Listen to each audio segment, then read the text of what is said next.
மாடி தோட்டத்தில புதினா வச்சிருந்தேங்க. அது காணாம ஆயிருச்சு. நான் நெனைக்கிறேன் அது பட்டு போயிருச்சுன்னு தான் நெனைக்கிறேன்.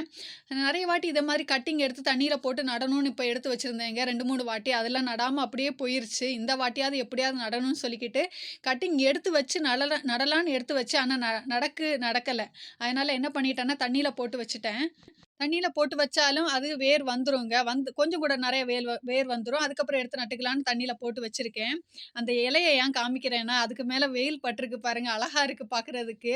நெறைய நாள் விட்டு இன்னைக்கு வெயில் வந்திருக்குங்க. கிட்டத்தட்ட 1 வாரத்துக்கு மேல ஆயிருச்சு வெயில பார்த்து.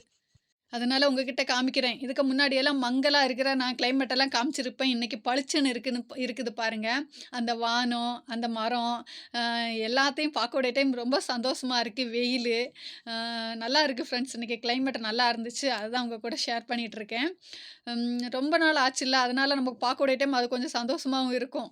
அ வெயில அந்த வானம் பாருங்களேன் எவ்வளோ அழகா இருக்கு.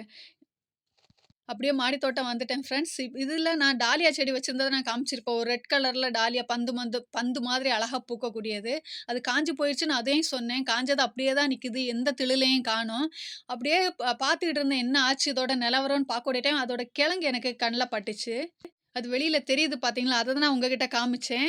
சரி பக்கத்திலேயே பார்க்கக்கூடிய டைம் அது ஒரு சின்ன ஒரு கிழங்கு மாதிரி தெரிஞ்சுச்சு. எனக்கு அது டாலியாவோட கிழங்கு தானான்னு சொல்லிட்டு அந்த செடியோட கிளைய எடுத்து பார்த்தேன். அந்த செடி காய்ஞ்சிருக்குது. ஆனா டாலியா மாரி தான் எனக்கு தோணுச்சு. அப்படியே புடுங்கி பார்த்தேன். சின்னதா ஒரு கிழங்கு வந்திருக்கு ஃப்ரெண்ட்ஸ். அது தனியா வந்திருக்கு. நான் நெனைக்கிறேன் சின்ன கட்டிங் ஏதாவது நான் எடுத்து வச்சிருப்பேன். அதுலேருந்து வந்த கிழங்கா இருக்கலாம் நான் நெனைக்கிறேன். அப்படியே புடுங்கி எடுத்துட்டேன்ல. சரி திரும்ப ஏதாவது வெளியில தெரியுதான்னு பார்க்கலான்னு சொல்லிட்டு திரும்பவும் நான் தேடி பார்த்தேன். அதில கிழங்கு ஏதாவது இருக்கான்னு. அழகா இருக்கு பார்க்குறதுக்கு. சின்ன கிழங்கா இருந்தாலும் அழகா இருக்கு. ஆ பார்க்க விட்ட டைம் அங்க ஒரு சின்ன கிழங்கு எனக்கு தெரிஞ்சுச்சு ஃப்ரெண்ட்ஸ். அதையும் நான் புடுங்கி எடுத்து பார்த்தேன். வந்துருச்சு. ஆனா இது ரொம்ப சின்னோண்டு கிழங்கா இருக்குது. இது வருமா இல்லையான்னு தெரியல. ஆனா இந்த 2யும் நான் ட்ரை பண்ண தான் போறேன். ஒரு சின்ன ஒரு கப்புல மண்ணு போட்டு இத நட்டு வச்சு பார்க்கலாம். இது வருதா? திளில் எடுக்குதா? இல்லையான்னு சொல்லிட்டு பார்க்கலாம். அதையும் நான் உங்க கூட ஷேர் பண்றேன். பாக்கி உள்ள இந்த கிழங்கெல்லாம் நல்லா பெருசா இருக்குதுன்னு நெனைக்கிறேன். ஆனா நான் தோண்டி எதுவும் பண்ணல. அப்படியே தான் விட்டுருக்கேன். திளுத்து வருங்கிற நம்பிக்கையில இருக்கேன். அழகா பூத்திருக்கு ஃபால்சன் செடி. நெறைய நாள் விட்டு இப்போ பூத்திருக்காங்க. பார்க்கறதுக்கு அழகா இருக்கு. பார்க்கறதுக்கு சின்னதா ஒரு மினியேச்சர் ரோஸ் மாதிரி இருக்கு. அதோட கலர பார்க்கக்கூடிய டைம் அவ்வளோ அழகா இருக்கு. நெறைய நாள் விட்டு போனனால மாடி தோட்டத்தில பூக்களும் கொஞ்சம் கம்மி. மழையா இருந்துச்சுல்ல அதனால.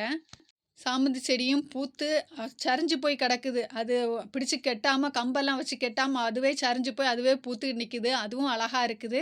பூத்து முடிஞ்சா ஒரு ஒயிட் கலர் மாதிரி ஆயிருது. இது டாலியா செடி தான் ஃப்ரெண்ட்ஸ். நல்லா அழகா வந்துட்டு இருக்கு. பார்க்கறதுக்கு அவ்வளோ அழகா இருக்கு. அதுக்குள்ள தான் நான் சாமந்தி கட்டிங் வச்சிருந்தேன். இது புஷ்ஷா வந்துகிட்டு இருக்குது. அது உள்ளுக்குள்ள அமுங்கி போயிருச்சு. எப்படி வளருதுன்னு தெரியல. இந்த வீடியோ பிடிச்சா லைக் பண்ணுங்க. சப்ஸ்கிரைப் பண்ணுங்க. Thank you.